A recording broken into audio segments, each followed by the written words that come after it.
আসসালামু আলাইকুম, সবাইকে স্বাগত জানাচ্ছি আমার দেশ টপ নিউজে। আপনাদের সঙ্গে আছি আমি হুমায়রা নাওছিন। দর্শক, শুরুতেই জানিয়ে দেব সংবাদ শিরোনাম। একদিনে 10 জেলায় পৃথক সড়ক দুর্ঘটনায় 28 জন নিহত, হতাহতদের প্রতি প্রধানমন্ত্রীর শোক প্রকাশ। কুমিল্লায় গেটম্যানদের অবহেলায় দুর্ঘটনা ঘটেছে বললেন রেল প্রতিমন্ত্রী। যাতায়াত ব্যবস্থার অব্যবস্থাপনা নিয়ে জামায়াতের ক্ষোভ। হাদি হত্যায় জড়িত থাকার কথা অস্বীকার ফয়সালের। যুদ্ধের কারণে দেশের অর্থনীতিতে চাপ বাড়ছে বললেন অর্থমন্ত্রী। বর্তমান ব্যবস্থায় কথা বললে আর গুম নয় বললেন রিজভী। দর্শক, শুনছিলেন সংবাদ শিরোনাম, এবারে বিস্তারিত। দেশের 10 জেলায় পৃথক সড়ক দুর্ঘটনায় একদিনে 28 জন নিহত হয়েছেন। ঈদের দিন গতকাল শনিবার দিবাগত 12টার পর থেকে আজ রোববার বিকেল পর্যন্ত নারায়ণগঞ্জ, চট্টগ্রাম, কক্সবাজার, কুষ্টিয়া, সুনামগঞ্জ, হবিগঞ্জ, কুমিল্লা, ফেনী, নাটোর ও কিশোরগঞ্জে এসব প্রাণহানি ঘটে। এর মধ্যে কুমিল্লায় বাস ট্রেনের সংঘর্ষে 12 জন নিহত হয়েছেন। পাশাপাশি হবিগঞ্জে নিয়ন্ত্রণ হারিয়ে পিকআপ ভ্যান উল্টে নারী সহ 4 জন এবং ফেনীতে বাস, অ্যাম্বুলেন্স ও মোটর সাইকেলের ত্রিমুখী সংঘর্ষে 3 জন নিহত হয়েছেন। এদিকে কুমিল্লায় রেল ক্রসিংয়ে ট্রেনের সঙ্গে বাসের সংঘর্ষে হতাহতের ঘটনায় গভীর শোক ও দুঃখ প্রকাশ করেছেন প্রধানমন্ত্রী তারেক রহমান।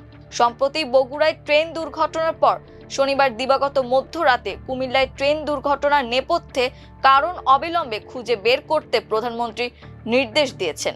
ইতিমধ্যে তিনি দুর্ঘটনার ব্যাপারে সংশ্লিষ্ট মন্ত্রণালয়ের মন্ত্রী এবং স্থানীয় প্রশাসনের সঙ্গে একাধিকবার কথা বলেছেন। আহতদের সুচিকিৎসা নিশ্চিত করতেও সংশ্লিষ্টদের নির্দেশনা দিয়েছেন। নিহতদের পরিবারকে আর্থিক সহায়তারও নির্দেশ দেন প্রধানমন্ত্রী। তিনি বলেন, ট্রেন বাস সংঘর্ষে তদন্ত করে প্রতিটি ঘটনায় সংশ্লিষ্টদের ব্যর্থতার জন্য দৃষ্টান্তমূলক আইনগত ব্যবস্থা নেওয়া হবে। প্রধানমন্ত্রীর প্রেস সচিব সালেহ শিবলি এ কথা জানিয়েছেন। এছাড়া প্রধানমন্ত্রী তারেক রহমান ফেনী, হবিগঞ্জ এবং জামালপুর সেতু দুর্ঘটনা সহ দেশের বিভিন্ন স্থানে সড়ক দুর্ঘটনায় আহতদের সুচিকিৎসা নিশ্চিত এবং তাদেরকে প্রয়োজনীয় সহায়তা দেওয়ার জন্য সংশ্লিষ্ট কর্তৃপক্ষকে নির্দেশ দিয়েছেন। রেল প্রতিমন্ত্রী হাবিবুর রশিদ বলেছেন, গেটম্যানদের অবহেলায় ভয়াবহ রেল দুর্ঘটনা ঘটেছে। কুমিল্লায় বাস এবং ট্রেনের সংঘর্ষের ঘটনায় 2 গেটম্যানের অবহেলা রয়েছে। ইতোমধ্যে তাদেরকে বরখাস্ত করা হয়েছে, তাদেরকে শাস্তির আওতায় আনা হবে। তাছাড়া স্টেশন মাস্টারকেও শাস্তির আওতায় আনা হচ্ছে। ঘটনা তদন্তের জন্য রেলওয়ের পক্ষ থেকে একটি বিভাগীয় এবং একটি জোনাল তদন্ত কমিটি গঠন করা হয়েছে। এ ব্যাপারে কোনো ধরনের গাফিলতি সহ্য করা হবে না। রোববার দুপুরে কুমিল্লার বাস ট্রেনের সংঘর্ষের ঘটনাস্থল পরিদর্শন করে মন্ত্রী এসব কথা বলেন। প্রতিমন্ত্রী বলেন, আমরা প্রতিটি ব্যারিয়ারকে অটোমেটিক সিস্টেমের আওতায় আনার চেষ্টা করছি। সেখানে নিরাপত্তা কর্মী থাকবে এবং ক্রসিং এর কাছাকাছি ট্রেন আসলে অটোমেটিক গেটগুলো বন্ধ হয়ে যাবে। মাননীয় প্রধানমন্ত্রী আমাদেরকে এসব কাজ দ্রুত সম্পাদনের জন্য নির্দেশনা দিয়েছেন। এ সময় মন্ত্রী রেলের দুর্ঘটনা কমাতে রেল কর্তৃপক্ষ নানামুখী পদক্ষেপ নিচ্ছেন বলে জানিয়েছেন। বাংলাদেশের সার্বিক যাতায়াত ব্যবস্থার অব্যবস্থাপনা, সড়ক ও রেলপথে ক্রমবর্ধমান দুর্ঘটনা এবং সাধারণ মানুষের চরম ভোগান্তির জন্য তীব্র উদ্বেগ ও ক্ষোভ প্রকাশ করেছেন বাংলাদেশ জামায়াতে ইসলামীর সেক্রেটারি জেনারেল মিয়া গোলাম পরওয়ার। রোববার এক বিবৃতিতে এই ক্ষোভ প্রকাশ করেন জামায়াতের সেক্রেটারি জেনারেল। গোলাম পরওয়ার বলেন, 12 মার্চ রাত 3টায় কুমিল্লায় এক ভয়াবহ ট্রেন বাস সংঘর্ষে 12 জন নিহত এবং অন্তত আরো 10 জন আহত হয়েছে। প্রতিনিয়ত মানুষ মৃত্যুর ঝুঁকি নিয়ে যাতায়াত করছে, অথচ সরকারের মধ্যে এ নিয়ে কোনো কার্যকর উদ্যোগ বা জবাবদিহিতা নেই। এই অবস্থা একটি সভ্য রাষ্ট্রে কখনোই মেনে নেওয়া যায় না। আমি এই হতাহতের ঘটনায় গভীর শোক ও উদ্বেগ প্রকাশ করছি। গোলাম পরওয়ার বলেন, অবিলম্বে কুমিল্লার ট্রেন বাস সংঘর্ষ সহ সাম্প্রতিক সব দুর্ঘটনার সুষ্ঠু তদন্ত করে প্রকৃত দোষীদের আইনের আওতায় আনার আমি জোর দাবি জানাচ্ছি। পাশাপাশি ভবিষ্যতে এ ধরনের দুর্ঘটনা প্রতিরোধে সড়ক ও রেল পথে আধুনিক নিরাপত্তা ব্যবস্থা নিশ্চিত, কঠোর তদারকি এবং দায়ীদের বিরুদ্ধে দৃষ্টান্তমূলক শাস্তির আহ্বান জানাচ্ছি। তিনি বলেন, জনগণের জীবন রক্ষা করতে ব্যর্থ এই সরকারকে অবিলম্বে কার্যকর পদক্ষেপ গ্রহণ করতে হবে, অন্যথায় দেশের মানুষই এর যথাযথ জবাব দেবে।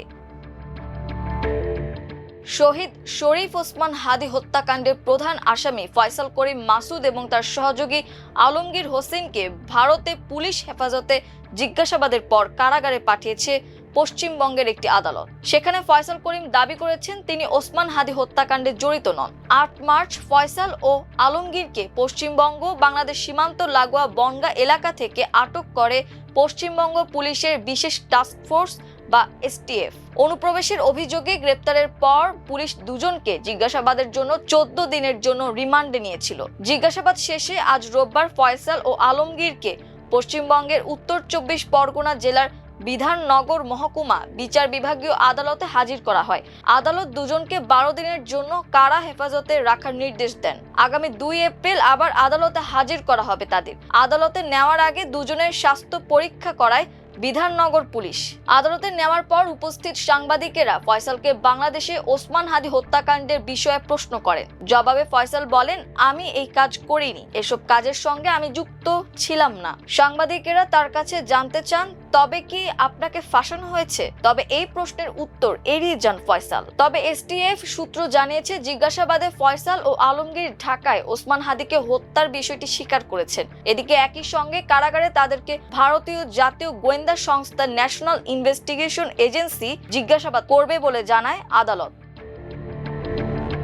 অর্থমন্ত্রী আমির খসরু মাহমুদ চৌধুরী বলেছেন, মধ্যপ্রাচ্যের যুদ্ধ অব্যাহত থাকলে বাংলাদেশের অর্থনীতির ওপর চাপ বাড়বে। এটা কঠিন সময় আমাদের স্বীকার করতে হবে। একে তো অর্থনীতির ভঙ্গুর অবস্থায় আমরা দায়িত্ব নিয়েছি, সঙ্গে সঙ্গে এই যে যুদ্ধ মধ্যপ্রাচ্যে, সেটার কারণে অর্থনীতির উপর বড় চাপ সৃষ্টি হয়েছে এবং এই যুদ্ধ যদি চলতে থাকে চাপটা আরো বাড়তে থাকবে। রোববার দুপুরে চট্টগ্রাম নগরীর মেহেদীবাগে নিজ বাসভবনে সংবাদকর্মীদের সঙ্গে মতবিনিময়কালে তিনি এসব কথা বলেন। তিনি বলেন, আমাদের পক্ষ থেকে প্রয়োজনীয় বিশেষ করে জ্বালানি নিরাপত্তায় খুব সজাগ আছি। ইতোমধ্যে আমাদের জ্বালানি যে প্রকিউরমেন্ট ভালো ব্যবস্থাপনার মাধ্যমে এখনো অব্যাহত আছে, যাতে জ্বালানির অভাবে মিল কারখানা পাওয়ার সেক্টর বাধাগ্রস্ত না হয়, সেটা এখনো মোটামুটি স্থিতিশীল আছে। সর্বসাধারণের প্রতি আহ্বান জানিয়ে অর্থমন্ত্রী বলেন, এখনো পর্যন্ত ব্যবস্থাপনার মাধ্যমে মধ্যপ্রাচ্যে চলমান যুদ্ধের চাপ সামাল দিতে চেষ্টা করছে সরকার। তবে ভবিষ্যতের চাপ সামলাতে জনগণকেও সংযমী হতে হবে। বিএনপির সিনিয়র যুগ্ম মহাসচিব ও প্রধানমন্ত্রীর রাজনৈতিক উপদেষ্টা রুহুল কবির রিজভী বলেছেন, বর্তমান ব্যবস্থায় মানুষের বাক স্বাধীনতা রয়েছে এবং নিজের মত প্রকাশের কারণে কাউকে আর গুমের শিকার হতে হবে না, এমন একটি নিরাপদ পরিবেশ প্রতিষ্ঠিত হয়েছে। রোববার দুপুরে রাজধানীর নয়াপল্টনে বিএনপির কেন্দ্রীয় কার্যালয়ে এক সংবাদ সম্মেলনে তিনি এসব কথা বলেন। এক শ্রেণীর মানুষ বিএনপির বিরুদ্ধে অবান্তর কথা ও মিথ্যাচার করছে বলেও অভিযোগ করেন রুহুল কবির রিজভী। তিনি বলেন, গণতন্ত্র প্রতিষ্ঠায় সবাইকে একসঙ্গে কাজ করতে হবে। বর্তমান সরকারকে নিয়ে মিথ্যাচার করা ব্যক্তিরা ফ্যাসিবাদের লক্ষণ ধারণ করছে। দর্শক, এই ছিল আমার দেশ টপ নিউজে। এতক্ষণ আমাদের সঙ্গে থাকার জন্য অসংখ্য ধন্যবাদ। আল্লাহ হাফেজ।